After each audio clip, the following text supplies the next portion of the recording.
Fala pessoal, tudo bem? Marcos Goffredo mais uma vez por aqui, falando agora sobre a aprovação definitiva da MP 1113. Tem muita informação importante. Fiz uma live ontem no Instagram, já respondi muitas dúvidas lá ontem e vou tentar esclarecer todas aqui. Então fica de olho que hoje é o vídeo definitivo sobre esse assunto, hein?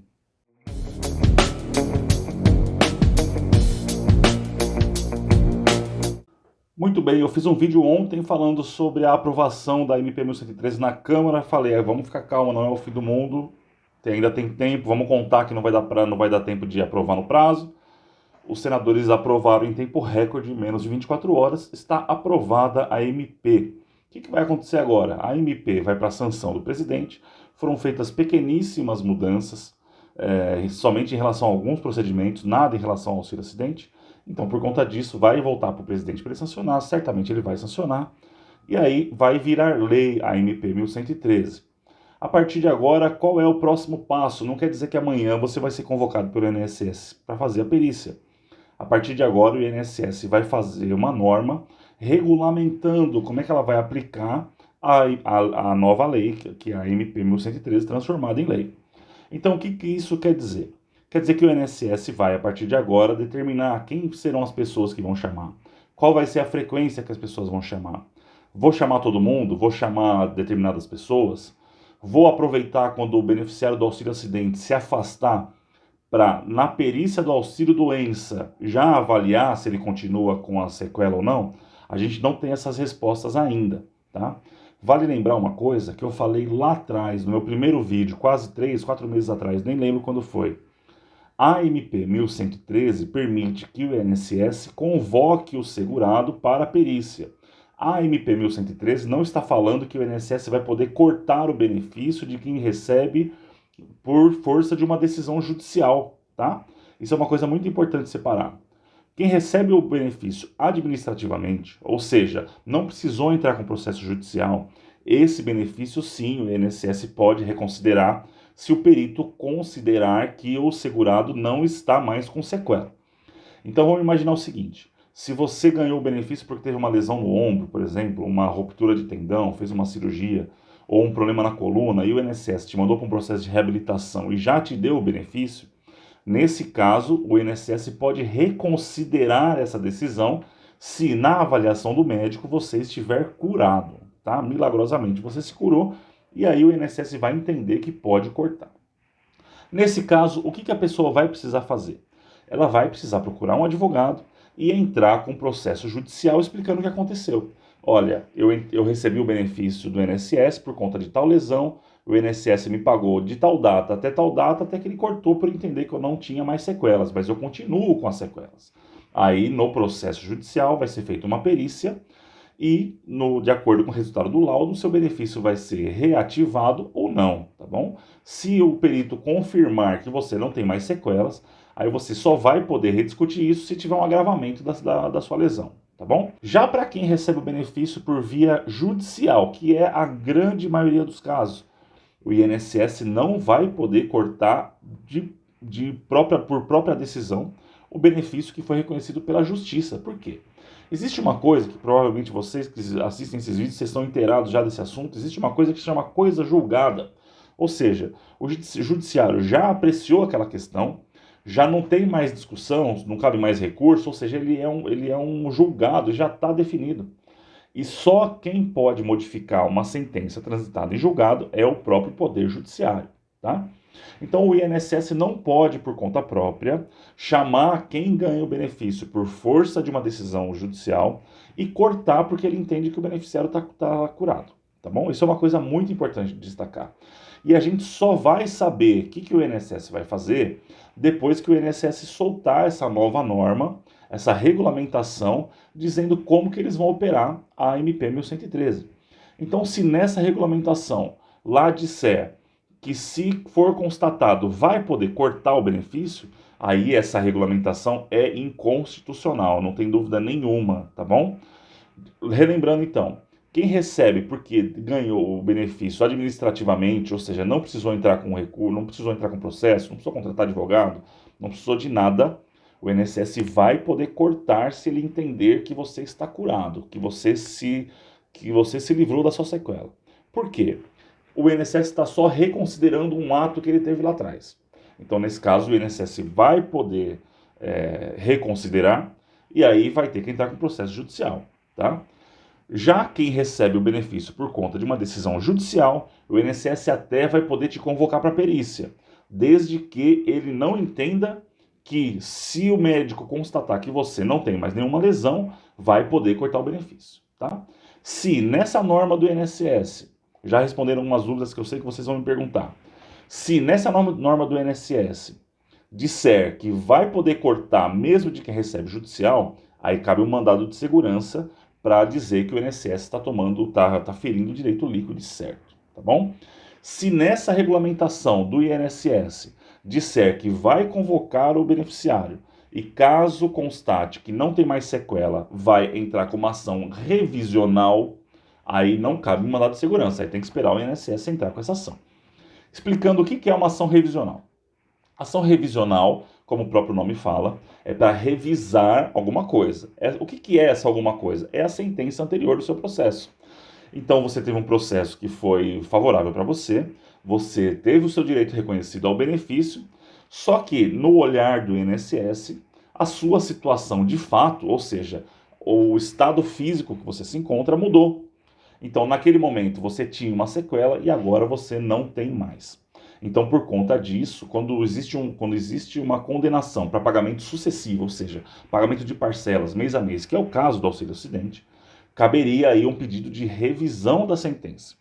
Então, o INSS te convocaria para fazer essa perícia, o médico vai te avaliar, você tem que comparecer na perícia, senão seu benefício vai ser bloqueado.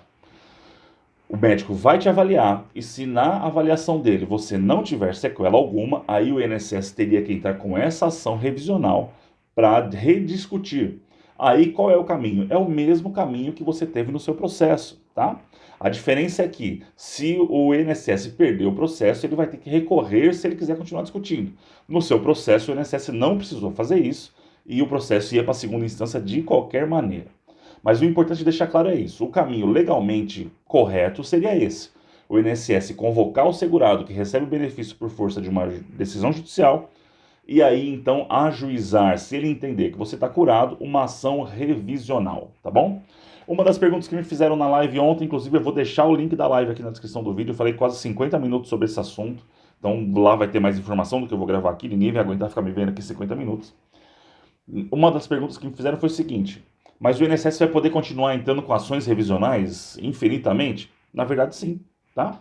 Toda vez que ele te avaliar e toda vez que ele constatar que a sua situação de fato, na visão dele, mudou, ele vai poder entrar com uma nova ação revisional, tá bom? Desde que seja feita uma nova perícia no INSS.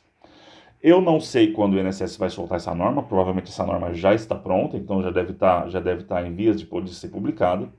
E a partir daí serão feitas as convocações. Eu não tenho notícia nenhuma, muito embora a MP já estivesse valendo há algum tempo, de ninguém que tenha sido convocado, tá? Então as primeiras convocações aparecerão daqui para frente. Uma sugestão minha, tá? Se você não concordar, dependendo do seu caso, talvez nem se aplique, mantenha os seus exames sempre atualizados, se for possível, tá?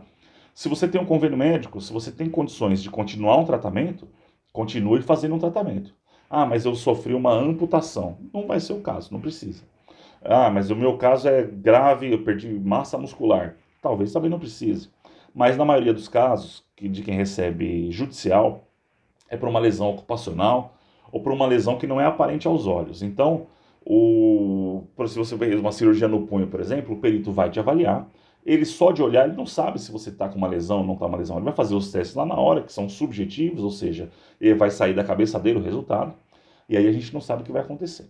Então, a minha sugestão é, se for possível, e se for o seu caso, né, desse tipo de lesão, continue fazendo exames, tá? Uma vez a cada 6 meses, uma vez a cada 1 ano, e continue passando no médico e sempre peça um relatório médico, tá? Mantenha o seu relatório médico atualizado, se for possível. Se não for possível, paciência, tá bom? Se você receber uma cartinha do INSS na sua casa, o que você deve fazer? A minha sugestão, tá, procure um advogado no ato, na mesma hora, para você saber o que você deve fazer, para você saber quais documentos você deve levar, para saber como proceder na perícia, tá bom? Então, todas as orientações são importantes. Às vezes, na hora que você recebe uma convocação, já pode ser o caso de entrar com mandado de segurança, por exemplo. Isso daí é o advogado que vai avaliar na hora, tá bom? Então, consulte imediatamente o advogado. Ah, mas o advogado vai me cobrar uma consulta, R$ 150, R$ 300, R$ 500, não sei. Eu, no seu lugar, eu acho que vale a pena o investimento, tá bom? Não é um gasto, é um investimento para tentar preservar o seu direito. Mas, se você quiser ir direto na perícia, também é um direito seu, não tem problema nenhum. É só uma sugestão minha para que você se sinta um pouco mais amparado e você tenha uma chance maior na perícia de não ter problemas, tá bom? Um assunto que sempre surge nos comentários é: essa MP é constitucional? Ela é inconstitucional? Bom, eu vou dar a minha visão, tenho um respeito total para quem pensa diferente, tá? Na minha visão, a MP é constitucional. Por quê? Porque lá, como eu falei, já estou repetindo várias vezes, lá não fala que o benefício vai ser cortado, não autoriza o INSS a cortar o benefício. Diz que ele pode convocar o beneficiário para perícias. E, a rigor, o INSS sempre pôde entrar com uma ação revisional contra você. A diferença é que ele não tinha meios para avaliar se aquela sequela estava ainda vigente ou não. Ah, mas a sequela é permanente, como é que ela vai mudar? É claro, isso é uma incongruência, isso é um conflito óbvio, né? Isso daí a gente já está falando há meses. Se o auxílio acidente é para uma lesão permanente, ela é permanente, não tem permanente que seja temporário, né? Mas parece que para os deputados e para os senadores isso não faz muito sentido. Então, vamos pular essa parte. Mas o fato importante, fundamental, é que essa MP 1113, que agora vai virar lei, ela vai ser questionada no STF, tá? Algumas pessoas me perguntaram, mas como é que a gente faz para entrar com uma ação no STF? A gente não faz isso, tá?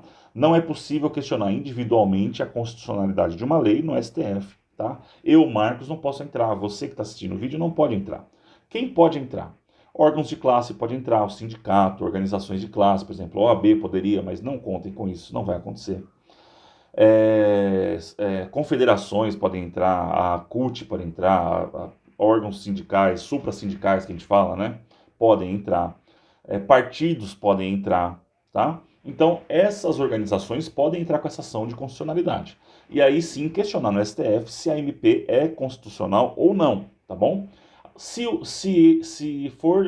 alguém entrar com essa ação de constitucionalidade no STF e o STF declarar que a MP não é constitucional nesse aspecto do auxílio acidente, aí a lei é julgada inconstitucional e na prática, ela perde seus efeitos, tá?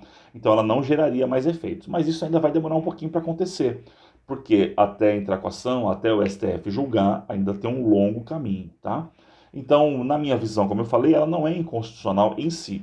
O que pode acontecer é essa norma, a próxima norma do INSS, prever que o INSS vai poder cortar o benefício de quem ganhou na justiça. Aí sim, essa nova norma, essa portaria, essa instrução que o INSS vai publicar, aí sim, essa norma é inconstitucional, tá bom? Se lá disser que pode cortar o benefício. Se lá disser que vai convocar o beneficiário para a perícia e vai entrar com uma ação revisional, sempre lembrando que eu estou falando de quem ganhou o benefício na justiça. Aí sim a norma é válida, ela tem validade total, porque o INSS vai buscar o caminho legal para cortar o seu benefício, tá bom? Não sabemos ainda como isso vai acontecer. Na prática, a gente só vai conhecer esses detalhes quando o INSS publicar essa nova norma. Assim que publicar, tiver notícias, aí eu atualizo vocês mais uma vez, tá bom? Como eu falei para vocês, ontem eu fiz uma live no Instagram, fiquei quase uma hora lá falando sobre esse assunto, tirei muitas dúvidas, talvez não tenha lembrado de replicar todas aqui. Então me segue lá no Instagram, assiste a live se você quer aprofundar um pouco mais sobre esse assunto. A live tem 45, 47 minutos mais ou menos, você vai poder ter mais detalhes, tá bom? Lá eu acho que eu me aprofundei um pouquinho mais. E vocês, se tiverem alguma dúvida ainda, vocês podem mandar para mim aqui nos comentários, manda lá direto no Instagram, o jeito que vocês acharem melhor. O link do meu WhatsApp também está aqui na descrição do vídeo. E se vocês ficarem com qualquer dúvida sobre esse assunto, vocês podem mandar aqui para mim, tá bom? Agora um detalhe, hein? Sempre surgem comentários políticos, o que é totalmente normal, eu não tenho nenhum problema com isso, só não vou responder, me envolver nessas discussões. Agora um detalhe importante. Ontem a gente estava acompanhando um projeto publicado pelo governo, então é natural que a gente culpe o governo, né, por conta disso. Só que muitos senadores que compõem a base contrária ao governo, tá, a base de oposição, sequer votaram no projeto. Tá?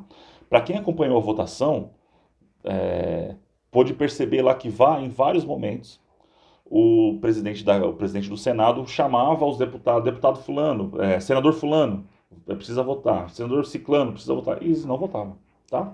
Pode ser que o resultado não fosse diferente, pode ser que o resultado não fosse diferente, pode ser que fosse aprovado da mesma maneira, mas eu acho que pela relevância do assunto, a postura dos senadores de oposição tinha que ser um pouquinho diferente, teria que ser um pouquinho mais um pouco mais simbólica em demonstrar a resistência e a importância do assunto que envolve vidas de muita gente.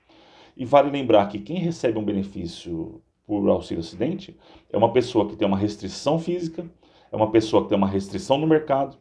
Então, se ela for procurar um emprego, ela não concorre em igualdade de condições com outras pessoas. Então, você tem uma gama de beneficiários que estão desempregados enorme e que muitas vezes a única verba que tem para se sustentar, para comprar alimento para sua casa, para comprar um remédio, é o auxílio acidente. Então, eu acho que, aí é minha opinião pessoal, né? Os senadores que poderiam ter ajudado um pouco mais não participaram, tá bom? Então, se você tiver qualquer comentário sobre esse assunto, fica à vontade para mandar aqui no YouTube mesmo, lá no Instagram, eu vou deixar. Se você me acompanha principalmente por conta desse assunto, assiste a live de ontem, que foi bem legal, tá? Eu vou deixar o link aqui nos comentários, vocês aparecem lá no Instagram. E se vocês fizerem isso, coloca um comentário lá. Ó, eu vim pelo comentário, pelo vídeo do YouTube, tá bom? Obrigado, pessoal. Tamo aí junto e qualquer novidade a gente se fala de novo. Valeu!